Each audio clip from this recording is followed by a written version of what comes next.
Now let me ask you, when physical supply vanishes and price drops, what does that tell you about the market you're looking at? It tells you you're watching two markets. One is real, one is not. Let's get to the hard data. COMEX registered inventory as of market close February 2nd, 873 million ounces. That's down from 10.38 million ounces on January 30th. That's a 15.9% decline in 72 hours. Where did it go? Let me show you. Standing for delivery in February 14th, 847 contracts. That's 1.48 million ounces, the largest February delivery demand since February 2021. And here's the kicker. 83% of those delivery notices went to non-US accounts. Asia, Middle East, sovereign-linked entities. Now let's talk premiums. Shanghai Gold Exchange premium over London spot. $87 per ounce as of this morning. That's up from $26 on January 15th. That's a 340% increase in 18 days. Indian dealers reporting $52 premiums. Dubai at $63. These are not normal numbers. These are supply stress numbers. Meanwhile, GLD, the largest gold ETF, saw outflows of 340,000 ounces last week. Paper sellers, physical buyers. The split is undeniable. One more data point. U.S. Mint Gold Eagle sales in January, 180,700 ounces. That's up 23% year over year. Retail is stacking. Sovereigns are stacking. The paper market is selling.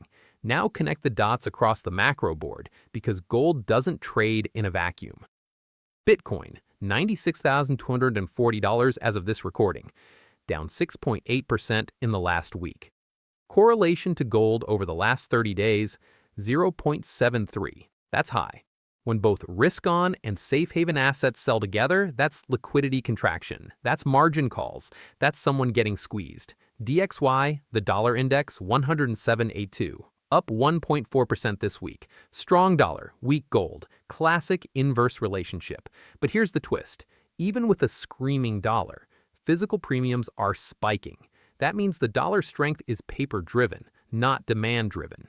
10-year Treasury yield, 4.487%, up 14 basis points in 3 days. Rising real yields typically pressure gold, and they are, on paper, but the physical market doesn't care. Why? Because sovereign buyers aren't yield sensitive. They're system risk sensitive. Now here's the real signal, the gold-silver ratio. Currently at 94.7, that's elevated. Historical mean is around 70. When this ratio spikes, it signals one of two things. Either a deflationary shock is coming, or silver is about to rip to catch up. I'll give you the scenarios in a minute. Crude oil, $72.18 per barrel, flat. Copper, $4.23 per pound, also flat. The broader commodity complex is not confirming inflation fears. So why are central banks buying gold at record pace? Because they're not worried about inflation. They're worried about the dollar system itself. Let me show you the central bank data. January 2025 central bank gold purchases, 183 tons. That's the highest January on record. China reported 15 tons officially. Everyone knows that's underreported. Poland bought 19 tons.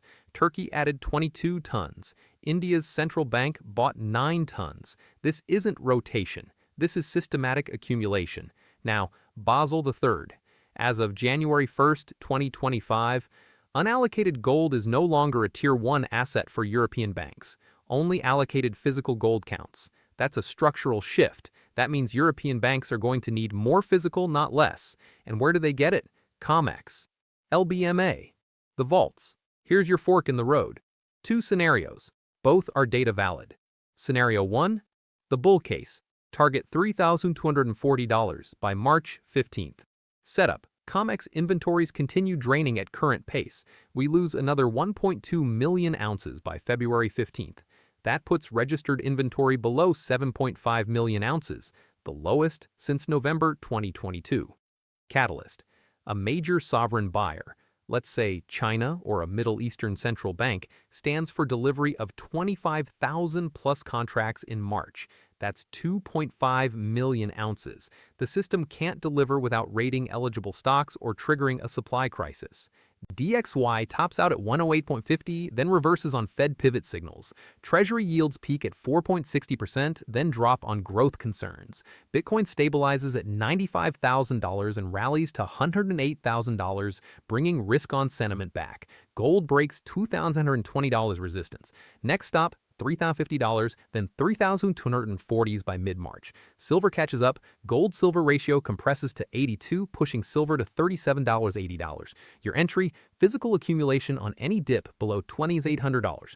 Miners start moving. GDX breaks $34.20, targets $39. Scenario 2, the bear case, flush to $2,020 by February 28th. Setup, the dollar rips higher. DXY breaks 108.50, targets 111 on Haven flows and Fed hawkish hold. 10-year yield pushes to 4.75%.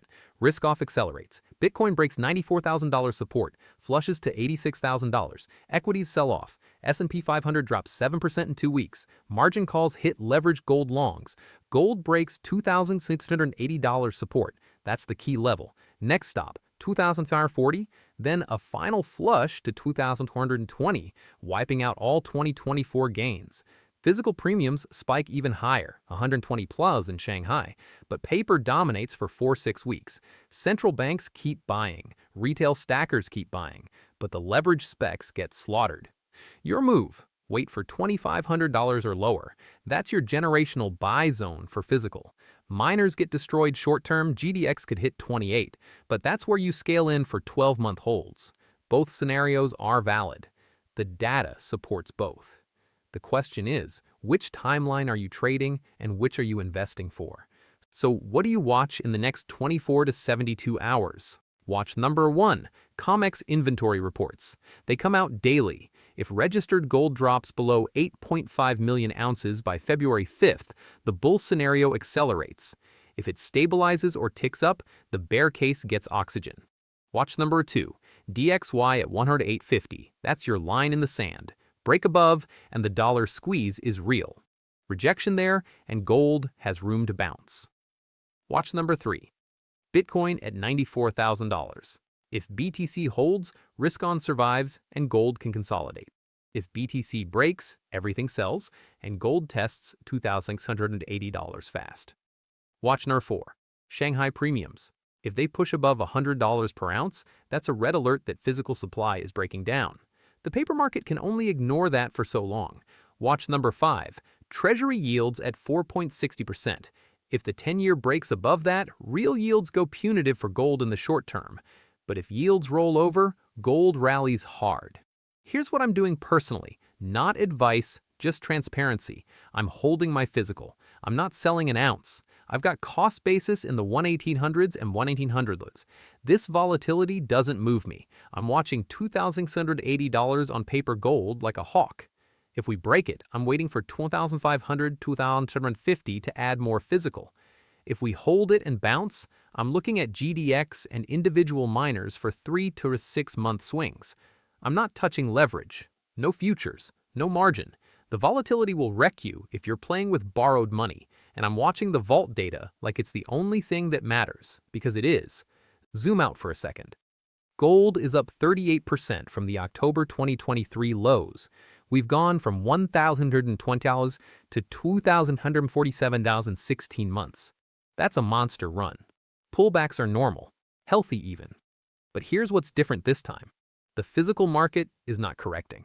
Sovereigns are buying, retail is buying, vaults are draining, the paper market is selling, ETFs are bleeding, specs are puking. That's not a correction, that's a divergence.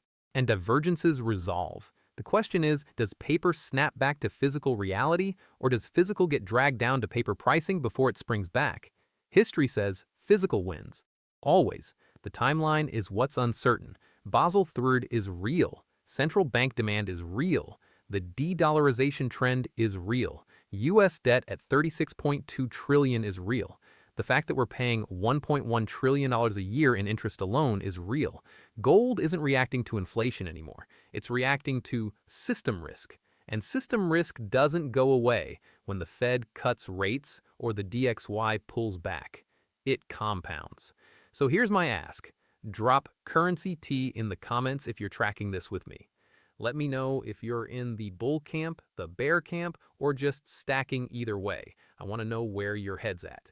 And if you're not subscribed, subscribe now. This channel doesn't do hype. We do data, we do vault reports, we do intermarket analysis, we track the physical paper war in real time, hit the bell, you'll get notified when the next move happens, and it's going to happen fast. Look, whether gold goes to $3,200 or $2,400 in the next 30 days doesn't change the thesis. The monetary system is being restructured. The vaults are being drained. The East is accumulating. The West is playing paper games. You can trade the volatility if you've got the stomach for it, or you can stack physical and sleep at night. Both are valid.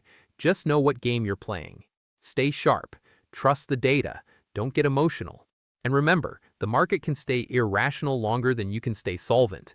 Unless you're holding physical, then you just wait. This is T for currency T. Out.